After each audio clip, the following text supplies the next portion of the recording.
You're nothing but a mistake, Daniel. Every kiss, every vow, I regret it all. You scrub floors while Patrick saves lives. By Christmas, I'll be by his side, not yours. You've lost your job, and now you've lost me. Patrick is powerful, respected, everything you'll never be. Those were the cruel words Clara spat at her husband as she walked out, her suitcase snapping shut like a final judgment.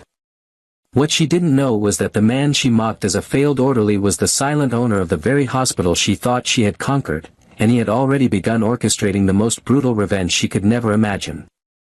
Viewers, have you ever trusted someone so completely that their betrayal felt like a knife to the chest? What would you do, forgive, or destroy? Clara's heels clicked sharply against the marble tiles of their modest living room. Her eyes burned with the kind of rage that had been simmering for years, now boiling over. A half-zipped suitcase sat on the couch, spilling silk dresses and glittering jewelry she had carefully packed for her new life. She shoved another handful of clothes inside and zipped it shut with a snap, her movements deliberate, like she was severing the last thread of their marriage. Daniel Whitmore stood by the doorway, silent, his hospital uniform still on, the green scrubs that made him look more like a cleaner than the man he truly was. His broad shoulders slumped under invisible weight, his fingers tightly gripping a folded letter in his pocket. He had read it earlier that morning, a document proving what Clara had never known: he was the silent majority shareholder of St. Mark's Memorial Hospital. But he had chosen not to tell her. Not yet. Clara's voice cut through the heavy silence. You lost your job as an orderly, Daniel. Do you even understand what that means? You can't even keep the lowest position in a hospital. You clean floors, Daniel. Floors. She spat the last word like it was poison. Daniel's jaw tightened. He had always known Clara's hunger for status. He had heard the sharpness in her tone at hospital fundraisers, where she compared him to the surgeons and administrators she admired. He had hoped her love would outweigh her ambition. But tonight, her mask was gone. I won't waste my life with a man who's nothing more than a failure, Clara continued, her chest heaving. Patrick is the chief surgeon. He's everything you're not. Respected. Powerful. Worthy. At the mention of Patrick Reynolds, Daniel's eyes flickered, just briefly. Clara noticed, mistaking it for weakness, and smiled, a cruel smile of victory. She wanted him to beg, to collapse at her feet, to prove that leaving him was justified. Instead, Daniel simply exhaled, slow and measured. He bent down, picking up a stray sock that had fallen from the suitcase. His movements were calm, almost too calm, as if he wasn't losing his wife but watching a storm pass by. Clara, he said softly, his voice barely above a whisper. Be careful what you chase. Not every crown is gold. Her laughter was sharp, mocking. Spare me your riddles, Daniel. By Christmas, you'll be out of my life. Patrick has already promised me a place by his side. You're nothing but a mistake I regret. In the hallway, their 8-year-old daughter Sophia peeked through the doorframe, clutching her teddy bear. Her eyes brimmed with tears as she watched her mother wheel the suitcase away. Daniel noticed her, and for the first time that night, his expression cracked. He crouched down, gently brushing a tear from Sophia's cheek. Daddy, she whispered, don't let Mommy go. Daniel pressed the folded letter deeper into his pocket and kissed the top of her head. Some truths, my love, he murmured, can't be rushed. Sophia blinked, confused. Clara was already gone, the front door slamming behind her like a gavel sealing a verdict. But Daniel's eyes lingered on the door, not with despair, but with a fire Clara had never seen in him before. The night air outside St. Mark's Memorial Hospital felt different to Clara. She strutted across the parking lot, her suitcase rolling behind her, as if she was walking into destiny. Patrick Reynolds was waiting, leaning casually against his sleek black Mercedes. His white coat was off, replaced by a tailored suit, the gleam of his cufflinks catching the streetlights. To Clara, he looked like a king welcoming his queen. Patrick opened the car door with a smirk. "You look liberated," he said, his voice smooth as silk. Clara let out a laugh that was half nervous, half triumphant. "I've waited years for this moment. No more scrubbing floors beside a man who couldn't even hold on to the lowest job in the hospital." As she slid into the car, a memory flashed through her mind, a fundraiser 3 years earlier. Daniel had been assigned to tidy the hall while Patrick gave the keynote speech. She had stood in the crowd, her cheeks burning as other women whispered, "Isn't that your husband? The janitor-looking one?" Patrick had approached her then, offering a glass of champagne with a sly smile. "You deserve better company," he'd whispered. That seed had grown into tonight. Patrick started the engine, his eyes cutting toward her. "Daniel doesn't deserve you. He never did. You'll have my name, my power, my world." Clara's lips curled into a smile. "By Christmas, everyone in this hospital will know I made the right choice." But she didn't notice the security guard in the shadows, an old man named Victor, Daniel's childhood friend, watching her leave. He shook his head, muttering under his breath, "She thinks she's trading up, she doesn't know the storm she's walking into." His words hung in the night like a warning. Inside the hospital, Daniel walked through the quiet corridors, stripped of his uniform badge. His mind replayed his father's final words in a dimly lit study 10 years earlier. "The hospital will be yours one day, son. But don't reveal it too soon. Watch people's hearts first. Wealth will always expose the ones who never truly loved you." Daniel had promised, but tonight that promise felt like chains cutting into his chest. Naomi Brooks, the young nurse, passed by carrying patient charts. She paused, noticing the distant look in his eyes. "Daniel," she whispered, "I don't believe what they're saying about you. I know you. You'd never harm a patient." Her voice trembled with sincerity. He forced a small smile. "Thank you, Naomi. Loyalty is rare. Hold on to it." Naomi lingered, her gaze softening as if she wanted to say more, but footsteps echoed down the hall. Patrick and Clara's laughter carried like daggers. Daniel's shoulders stiffened. He didn't turn to watch, but his hand brushed his pocket where the letter still rested.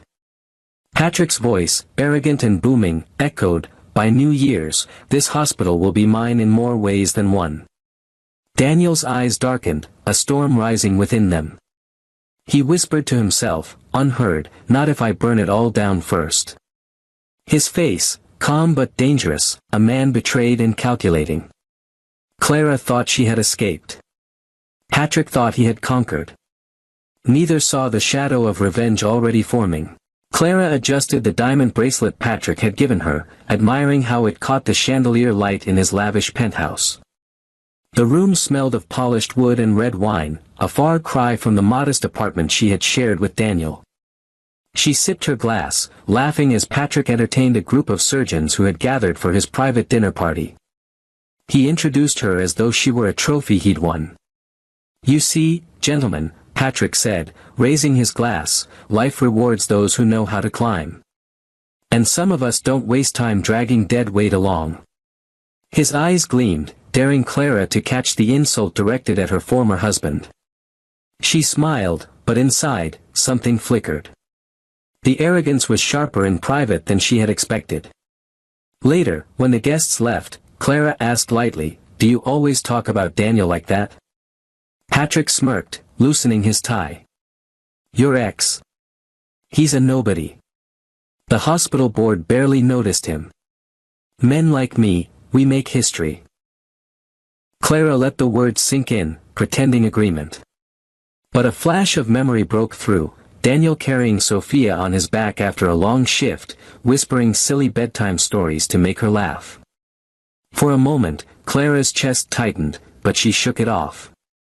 She had chosen this life. She couldn't look back. Back at the hospital, Daniel walked into the staff cafeteria, where whispers followed him like shadows. Some mocked, some pitted, but he ignored them all. His eyes scanned the board pinned with hospital schedules and announcements. Patrick's name was everywhere: head of committees, leading surgeon, keynote speaker. Clara's name, too, had begun appearing on charity flyers as Dr. Reynolds' partner. Naomi approached with a tray in hand, lowering her voice. "Daniel, you should know something." She glanced around nervously before sliding a folded paper toward him. "I overheard Dr. Hayes talking. Patrick's been diverting hospital funds. They're covering it with fake invoices. If it blows up, everyone on the inside goes down."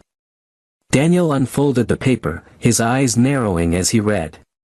It wasn't proof, but it was a thread, and he knew how to pull threads until the whole fabric unraveled.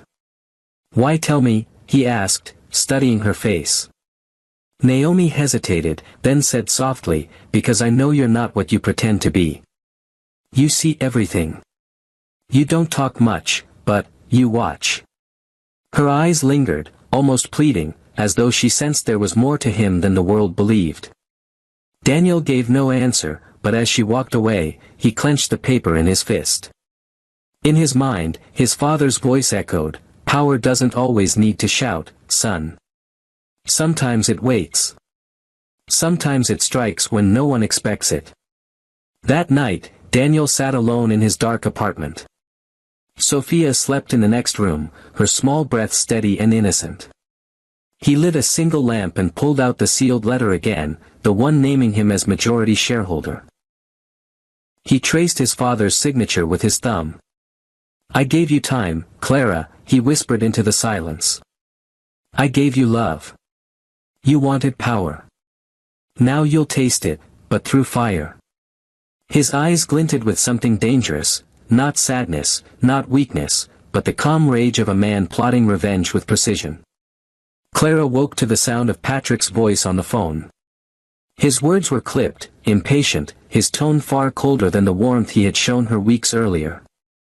"If the invoices don't balance by Monday, Price, I'll bury you along with them. Don't call me again with excuses." He ended the call with a slam of the receiver. Clara lay still in bed, watching him through half-open eyes. For the first time since leaving Daniel, she felt a ripple of unease. At breakfast, she tried to push it away. "Patrick, people are already calling me Mrs. Reynolds. Isn't that wonderful?" He didn't look up from the newspaper. "Don't embarrass me in public, Clara. You're not Mrs. Reynolds yet." Her smile faltered. I thought we agreed." "You thought wrong." His eyes cut into her, sharp and dismissive. "Don't push." The words stung more than she wanted to admit. In her mind, a flashback hit, Daniel holding her hand years earlier, after she miscarried their first child. He had said softly, "You're still my everything, Clara. We'll get through this together."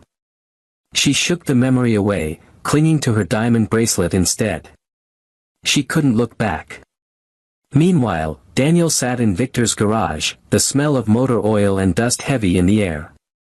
Old childhood photos of them lined the wall, two boys grinning, never knowing how ruthless adulthood would be. Victor leaned against the hood of a battered pickup. "She's gone, brother." "But Patrick? He's greedy, reckless. I've seen men like him. They think they're untouchable. You want him destroyed? You'll need patience." Daniel's eyes were steady. "Patience I have. What I need are tools." He pulled the paper Naomi had given him from his pocket. "He's bleeding money. If I pull the right string, everything he's built collapses." Victor chuckled darkly. "Just like when you built that model hospital out of matchsticks as a kid. You used to set fire to it just to watch how fast it fell." Daniel's lips pressed into a thin line. "This time, the fire won't be pretend." At the hospital, Naomi noticed Patrick berating a young intern in the corridor. His voice echoed, "Do you think this is a charity? One mistake and you'll never work in medicine again." Clara walked in just as Patrick shoved the clipboard back into the intern's chest. Her face tightened. This was not the charming man who had whispered promises of respect. She tried to touch his arm, to calm him. Patrick jerked away. "Don't involve yourself in hospital matters. You're here to look pretty." The words landed like blows. Clara forced a brittle laugh, hiding her humiliation, but the nurses whispered. She could feel their eyes, their judgment. For the first time, she realized, she had traded one kind of shame for another. That night, Clara stood on the balcony, staring at the city lights. Patrick poured himself a drink, his back to her. He didn't notice the single tear sliding down her cheek. She whispered to herself, "What have I done?" And across town, Daniel whispered the same words, but with fire in his eyes, not regret. The boardroom of St. Mark's Memorial Hospital gleamed under fluorescent lights, its long mahogany table surrounded by men and women who carried power in their tailored suits. Daniel sat quietly in the back, unnoticed, dressed plainly as though he were still just an ex-orderly. His presence wasn't questioned. Victor had pulled strings, arranging for him to sit in as a guest while Patrick gave his quarterly report. Patrick stood tall at the head of the table, his words flowing with confidence. "Our surgical wing has outperformed every projection. With new investments, we'll expand research and position St. Mark's as the leader in cardiac innovation." The board nodded approvingly, impressed by his charisma. But Daniel's eyes narrowed. He saw the slight tremor in Patrick's hand as he flipped through glossy charts. He knew what it meant. Patrick was hiding something. Henry Cole, the board chairman, raised a brow. "Dr. Reynolds, these figures are impressive, but they're also unusual. We'll need a closer audit." Patrick laughed lightly, deflecting. "Henry, I assure you, everything is under control." Daniel leaned forward just slightly, his gaze meeting Henry's. It wasn't time to reveal his hand, but Henry caught it, the unspoken signal of a deeper truth. Henry's lips twitched into the faintest smile. Meanwhile, Clara wandered the corridors of the hospital, dressed elegantly as Patrick's partner, enjoying the admiring glances from staff. Yet as she turned a corner near the finance office, she froze. The door was slightly ajar, and inside, Samuel Price, a board member, spoke in a hushed, urgent voice. "You can't keep this up, Patrick. If the auditors sniff even once, we're both finished. The invoices for the medical supplies, they don't exist." Clara pressed her hand to her mouth, her pulse racing. Patrick's voice came sharp, "Shut your mouth, Samuel. Do you want to lose everything? Stick to the plan." The papers in her clutch trembled. She stepped back quietly, her heart pounding. The glamour of Patrick's world suddenly cracked, showing something darker beneath. She remembered the promise he'd made the night she left Daniel, "With me, you'll always be safe." But safe from what? Or from whom? Later that evening, Clara confronted him in the penthouse. "Patrick. I heard you today. With Samuel. What are you hiding?" Patrick turned, his jaw tightening. "Don't eavesdrop, Clara. You don't understand the weight of running a hospital." Her voice shook. "Or are you stealing from it?" The slap came fast, sharp against her cheek. Clara gasped, stunned. Patrick's eyes burned with fury. "Don't ever question me again." She stumbled back, tears welling. For the first time, she thought of Daniel not with contempt, but with longing. His gentleness. His patience. His warning, "Be careful what you chase. Not every crown is gold." The memory cut deep. Across the city, Daniel sat at his desk, the letter of ownership beside him, Naomi's paper of false invoices pinned under his palm. He wrote a name at the top of a list, Patrick Reynolds. Below it, another name, Samuel Price. He whispered into the silence, "I'll burn them both down." Brick by brick. The penthouse windows stretched high, but Clara felt trapped inside them. The bruise on her cheek, carefully covered with makeup, pulsed with every heartbeat. Patrick had left early for surgery rounds, his temper already boiling over before breakfast. Alone, she wandered through his study, a place he had told her never to enter. The drawers were locked, but one had been left slightly open. Inside she found a ledger, filled with numbers she didn't understand.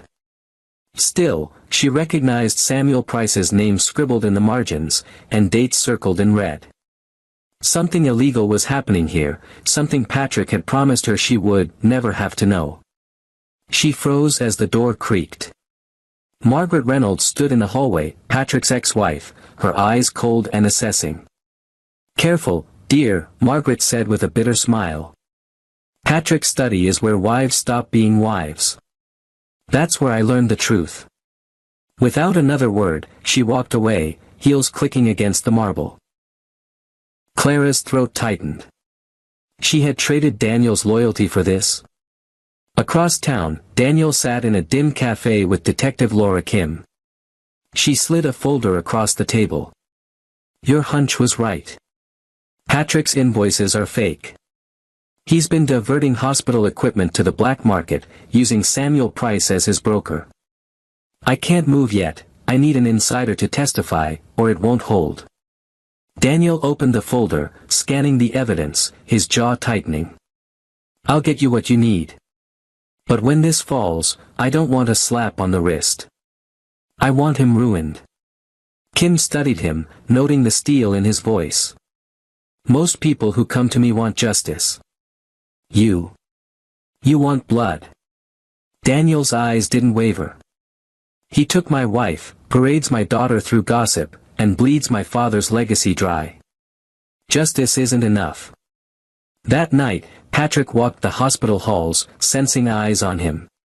He barked orders at interns, but every shadow made him turn his head.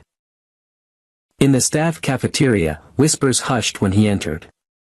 His arrogance cracked for the first time, paranoia settling in. Naomi watched quietly from the corner, noting how Daniel never looked directly at Patrick, only studied him from a distance. Her chest ached with admiration and fear. She remembered the way Daniel had once fixed a broken gurney late at night while others mocked him. "Sometimes the smallest man in the room carries the heaviest crown," she murmured under her breath. Patrick's phone buzzed. A message flashed, "We're being watched." "Shut it down."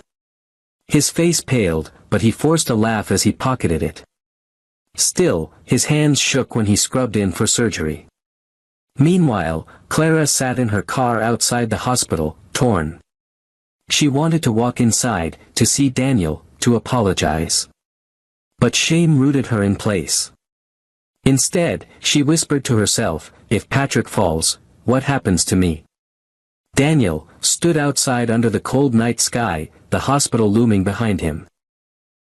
His voiceover would whisper the answer, "When he falls, Clara, you'll know what betrayal costs." The ballroom shimmered with chandeliers and polished marble floors, the annual St. Mark's Memorial Hospital Gala drawing the city's elite. Patrick stood at the center like a conquering general, Clara on his arm in a silver gown, her smile fixed but hollow. The whispers of women admiring her jewelry only half registered. Every time she looked up, she caught reflections of herself in the mirrors, not radiant, but trapped. Patrick raised his glass, his voice carrying over the room. "Tonight we celebrate not only the triumphs of medicine but the triumphs of vision. This hospital is where miracles are born." The applause echoed. Clara forced herself to clap, her cheeks still stinging beneath layers of makeup. At the edge of the crowd, Daniel stood in a plain black suit, unnoticed by most. Only Henry Cole caught sight of him, offering a nod of recognition. Daniel remained still, watching Patrick bask in his moment of glory. The speeches ended, and music swelled. Couples twirled across the floor. Clara excused herself, retreating to a quiet corner. She caught sight of Daniel near the exit. Her breath caught. His presence was like a ghost from a past she had buried too quickly. He didn't approach her, but his eyes met hers for a moment, calm, unreadable. She turned away, heart pounding, her fingers trembling against her clutch. Moments later, Detective Kim slipped into the gala, blending among guests in an evening dress. She whispered something into Henry Cole's ear, slipping him a small envelope. Henry took the stage with a forced smile. "Ladies and gentlemen, before dessert, a small announcement. Our board has voted to initiate a full audit of hospital finances. Transparency is the foundation of trust." The words struck like thunder. Murmurs erupted around the room. Patrick's jaw tightened, his smile faltering. He stepped forward. "Henry, this is highly irregular." Henry cut him off smoothly. "Irregular, or overdue?" He opened the envelope, flashing documents. "Anonymous reports suggest funds have been diverted. The truth will out." Gasps spread. Clara's stomach dropped. She glanced at Patrick, his face stiffening with barely contained rage. She knew instantly who had triggered this, Daniel. She could feel his calm presence like a storm cloud gathering. After the announcement, Patrick stormed into a side hall, dragging Clara with him. His hand clamped painfully around her wrist. "Did you know about this?" His voice was a hiss. She shook her head quickly, fear flashing in her eyes. "I swear, Patrick, I didn't." He slammed his fist against the wall beside her. "If I fall, Clara, you fall with me. Remember that." Her knees weakened, the diamonds on her bracelet suddenly feeling like shackles. For the first time, she wished she could tear it off and run. In her mind, Daniel's voice replayed. "Be careful what you chase. Not every crown is gold." Back in the ballroom, Daniel slipped quietly into the night, unseen. His lips curved into the faintest smile. This was only the beginning. The hospital corridors buzzed with tension as auditors in gray suits walked past nurses and doctors, carrying clipboards and sealed files. Whispers followed them like shadows. Patrick's confident stride was still there, but his eyes darted too often, his hand gripped his phone too tightly. Clara followed at a distance, dressed impeccably, but every step felt heavier. She had once walked these halls as Daniel's wife, ashamed of his lowly role. Now she walked as Patrick's partner, ashamed of something far worse. A group of nurses whispered as she passed. One muttered under her breath, "From orderly's wife to fraudster's mistress." Clara's chest burned, and for the first time she felt the sting of being judged not for Daniel's humility, but for Patrick's corruption. In the boardroom, Henry Cole laid out a spread of documents across the polished table. "These invoices," he said firmly, "don't match our supplier records. Large sums have been redirected to shell companies." Patrick forced a laugh.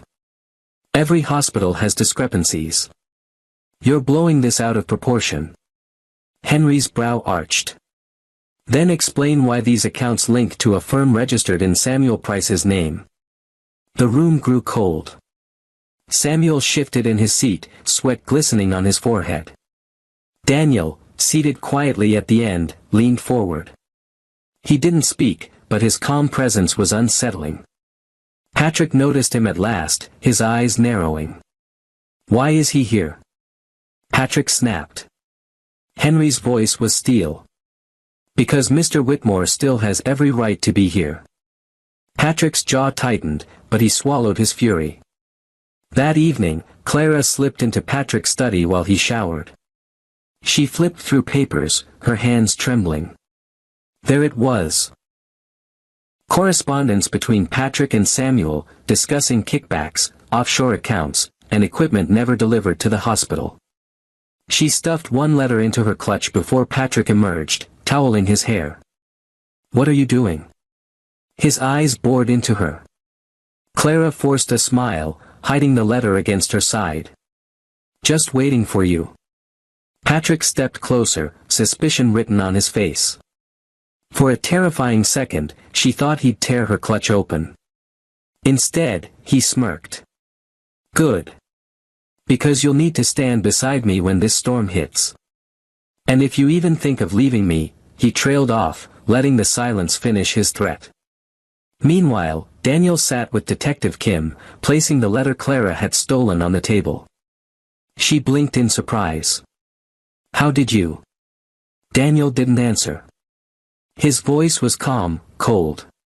"It's enough to bring them down, isn't it?" Kim nodded slowly. "This is more than enough. Samuel will break under questioning. Patrick won't escape this." Daniel leaned back in his chair, his eyes burning with quiet fire. "Then let it begin." Clara lying awake in Patrick's penthouse, the stolen letter's absence from her clutch unnoticed.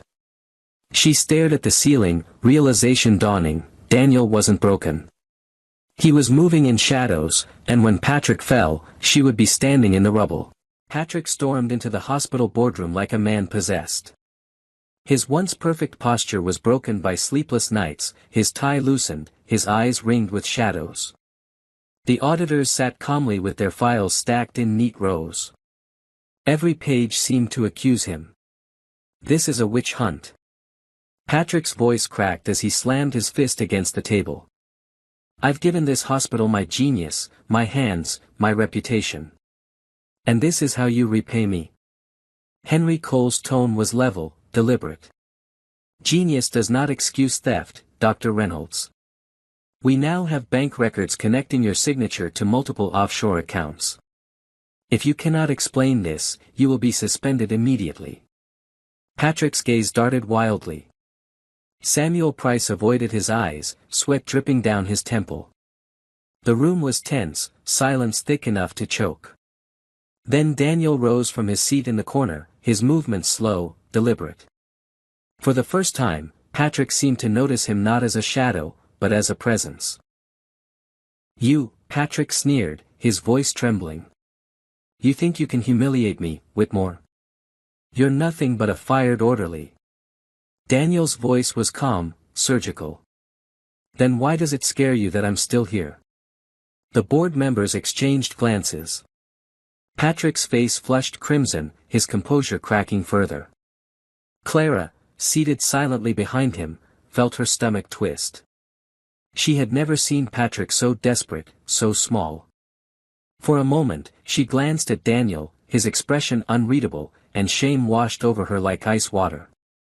That night in the penthouse, Patrick's fury turned on Clara. He poured himself whiskey, his hands shaking, his eyes wild. "This is your fault," he spat. "You were supposed to make me look untouchable. Instead, they're tearing me down." Clara recoiled. "Patrick, I stood by you. I left my husband for you. I..." "Don't say his name." Patrick hurled the glass against the wall, shards exploding across the floor. He stepped toward her, and Clara backed away, her heart hammering. She had never felt smaller. The flash of Daniel's gentle eyes returned to her mind, the way he had carried Sophia, the way he had whispered comfort through their darkest nights. Regret was a knife twisting in her gut. She realized Patrick had not stolen her from Daniel, she had thrown herself into a cage and handed Patrick the key. Meanwhile, Daniel sat in his apartment, Sophia asleep in the next room. He unfolded his father's letter once again, then placed it beside the signed ownership documents Evelyn Grace had prepared years earlier. He pressed his palm to the paper, as if sealing a covenant. "Tomorrow," he whispered. "Tomorrow, you'll know who you tried to break." His eyes lifted to the window, the city lights sprawling below. The calm was gone now, what burned in his gaze was not patience, but a storm ready to be unleashed. Patrick paced like a cornered animal in his penthouse, Clara trembling in silence, and Daniel steady, composed, preparing for the reveal that would destroy them both. The boardroom was packed, tension so thick it felt like smoke in the air. Every major figure at St. Mark's Memorial Hospital was present, auditors, lawyers, journalists invited under the guise of transparency. Patrick paced like a caged animal, sweat glistening under the harsh lights. Clara sat behind him, pale and silent, her hands clutching her clutch so tightly her knuckles turned white. Henry Cole called the meeting to order. "Dr. Reynolds, we've reviewed the findings. The evidence of misappropriation and fraud is overwhelming. Before we proceed to a vote, do you wish to defend yourself? Patrick slammed his hands against the table. This is a setup. I built this hospital's reputation. Without me, you're nothing. Do you want it to crumble? A hush fell as the doors opened. Daniel walked in, dressed in a tailored dark suit. No longer an orderly, no longer in the shadows. Clara gasped, her heart lurching painfully in her chest. Patrick froze, his fury morphing into confusion. What is he doing here? Patrick barked. Henry rose slowly. Because it's time the truth is known. Ladies and gentlemen, allow me to reintroduce you to the majority shareholder of St. Mark's Memorial Hospital. Mr. Daniel Whitmore. The words detonated like a bomb. Gasps, whispers, stunned silence. Clara's lips parted in shock, her breath catching. Her eyes darted to Daniel, the man she had mocked, abandoned, betrayed, standing now with quiet authority. Patrick's face twisted in disbelief. No. No, this is impossible. He's nothing. He's... Daniel's voice cut through the noise, calm but edged with steel. I was patient, Patrick. I scrubbed your floors, carried your instruments, listened to your boasts. I let you show me who you truly were. And you showed me everything. Greed, arrogance, betrayal. His eyes shifted briefly toward Clara. From both of you. Clara flinched, tears pricking her eyes. She wanted to speak, to beg, but her throat locked. Detective Kim stepped forward, dropping a thick folder onto the table. With Mr. Whitmore's cooperation, we have records, signatures, and correspondence tying Dr. Reynolds to multiple fraudulent accounts. Samuel Price has confessed to his role. Patrick Reynolds, you are under arrest. Patrick lunged forward, but security restrained him. You think this is over, he roared as handcuffs clicked around his wrists. You'll regret this, Whitmore. Daniel didn't move, his eyes cold. No, Patrick. You'll regret underestimating me. As Patrick was dragged out, the room erupted in murmurs. Clara sat frozen, staring at Daniel with wide, wet eyes. She rose unsteadily, whispering, Daniel. I made a mistake. Please, forgive me. Take me back. Daniel regarded her in silence, the weight of years in his gaze. Then he turned toward Sophia, who had slipped into the room with his mother, Abigail. The little girl ran to him, arms wrapping around his waist. Daniel lifted her gently, pressing a kiss to her hair. He looked at Clara one last time, his words final and devastating. You had love. You chose power. Now live with the crown you chased. Clara's knees buckled, her tears spilling freely as Daniel walked away, Sophia in his arms, Naomi waiting quietly near the doorway with pride in her eyes. Clara, left in silence, her jewels glinting like chains under the sterile hospital lights. She had traded loyalty for vanity, and lost everything.